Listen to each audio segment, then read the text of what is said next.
Read this CNBC headline. Tech layoffs balloon in January as the Wall Street rally lifts the Alphabet stock, the Meta stock, and Microsoft stock to new record highs. January was a very interesting month for our economy because first we got data saying that our economy in the United States grew faster than expected. Then we got data saying that inflation is cooling faster than expected. But then we also got data saying that people lost their jobs faster than expected in the same month. Now, I'm going to ignore the economic data and the inflation data for just a little bit because our job market is changing and this affects every single person in America, whether you are a W-2 employee or a self-employed person, and I want you to understand this. The United States of America will see a major job market transition in 2024. But instead of me talking in theory, let me just give you some examples so you understand what's going on. In 2023, Bank of America told their employees that you are no longer allowed to work virtually or hybrid. You have to start coming back into the office. Now, naturally, some employees said, I feel more productive when I can work from home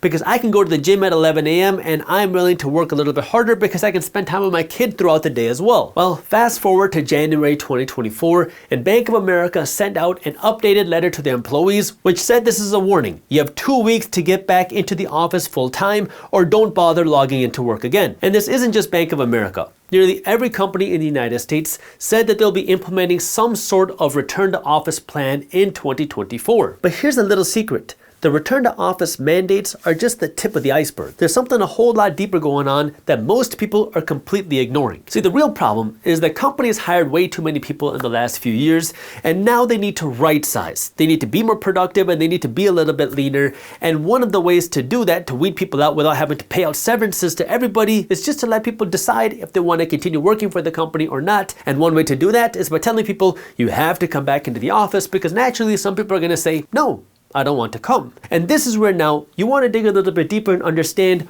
what's actually going on with companies behind the scenes. And before I explain that, I do want to let you know, as a little bit of an aside, on February 6th of this year, I'm hosting my first ever wealth building workshop. This is going to be where I go over, number one, how our economy is changing, such as the changes that we're seeing in the job market right now.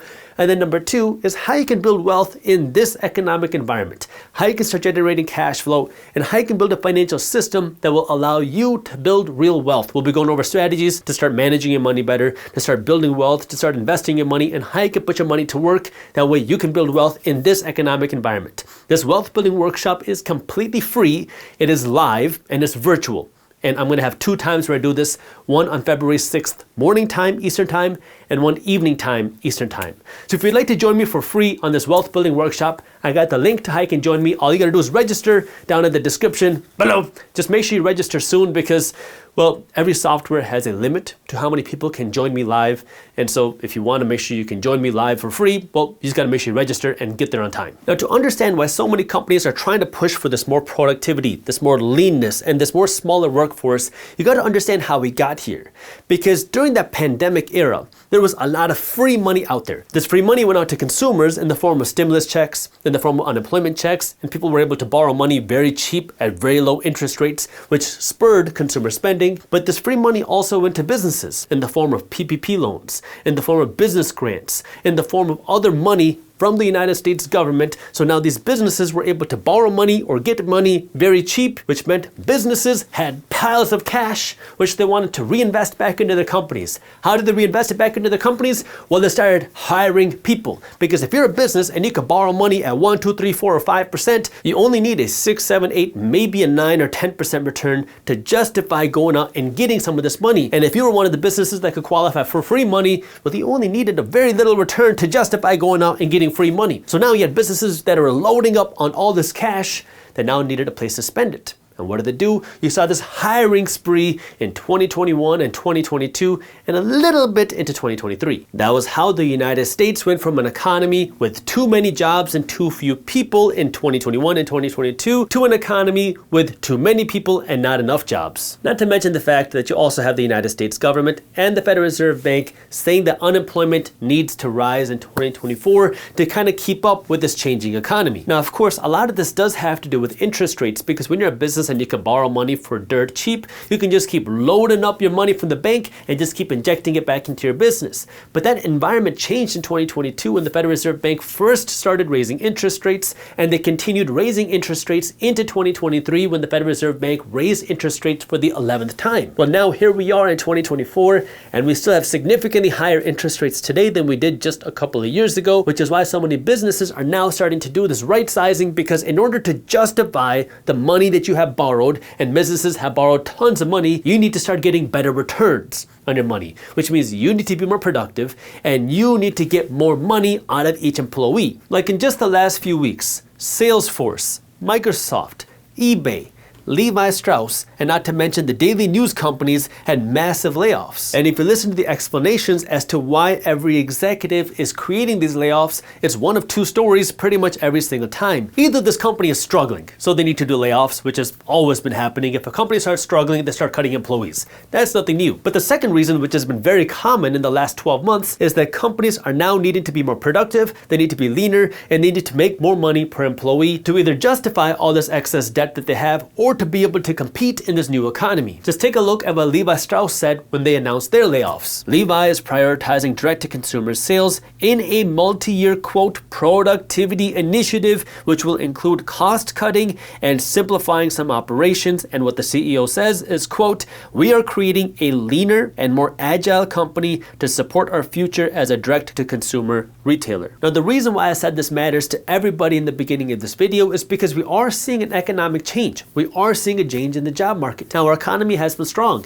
Inflation numbers have been falling. That is good. But the job market is changing. You have a lot of corporations out there that are sitting on a lot of debt. And 2024 is going to be the first year where this first wave of corporate debt is going to start readjusting. So corporations are going to start seeing the impacts of higher interest rates. Now, of course, the Federal Reserve Bank has said that they want to start cutting interest rates in 2024.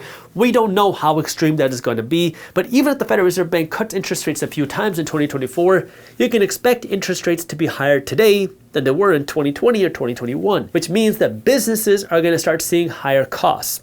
That will start in 2024 and 2025. Why? Because their cost of servicing this debt is going to start going up. Why? Because corporate debt is not a 30-year fixed rate mortgage. They have readjusting debt. And we are going to see a big wave of debt readjust in 2025, but this wave is going to start in 2024. Now, why does this matter? Well, corporations are going to start pushing this need for productivity. They're going to start pushing this need for more better work, more productive work, more revenue generating work. And some of that means that they're going to need to get rid of the employees that are not producing or holding their end of the weight. Now, why does this matter for you? Because all this has impacts on the economy. And if you are a W-2 employee, you want to understand this. You want to understand how the job market is changing. Because a couple of years ago, well, you had pretty much all the power as an employee. You could ask for new raises, you could go to a new company, you could ask for better work-life balance, you could ask for better benefits, and companies pretty much had to do whatever they needed to do to keep you because there were not enough employees to go around. Today, it is a different environment.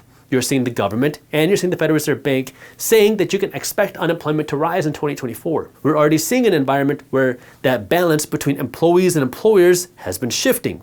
A couple of years ago, you had so many job openings and not that many employees. Now this has come much closer to level. And this means now that employers are starting to get more of their power back. So as an employee, you have to understand this, that way you can play the game. And if you really want to advance in the workforce, you got to be willing to put in the work. I am not an advocate of being lazy. You got to come in and put the work, because the people that put in the work are the people that get all the benefits. If you are an employer, understand what this means as well. If you're self-employed, understand that there's going to be changes in the job market. And this can create opportunities for you to potentially hire nice, good talent, but also understanding that you want to make sure that you also have the best team members possible. The team members that are putting in the work, the team members that aren't just getting by. Because unfortunately, in the last few years, there was this big movement of quiet quitting. There was this big movement of the Great Resignation, of people just wanting to do the work to just do the work. And sure, your work might not need to be your whole life. But for some people, well, if you're starting a company, you want people that are dedicated to your mission. You want people that are dedicated to your business, to your product, and you want to make sure that you have the right team members who aren't just working for you to get a paycheck. And understanding that, hey, all of these things are happening. We are seeing changes in the work market. We are seeing changes in the job market. And now if you're an employee, understand these changes. If you're an employer, understand these changes. And if you're just self-employed, well, you want to understand how the different things are happening. That way you can find the best opportunity for you. Because my goal for you is to win financially. And I don't care if you're an employee, I don't care if you're an employer, I don't care if you're self-employed. I want you to win financially.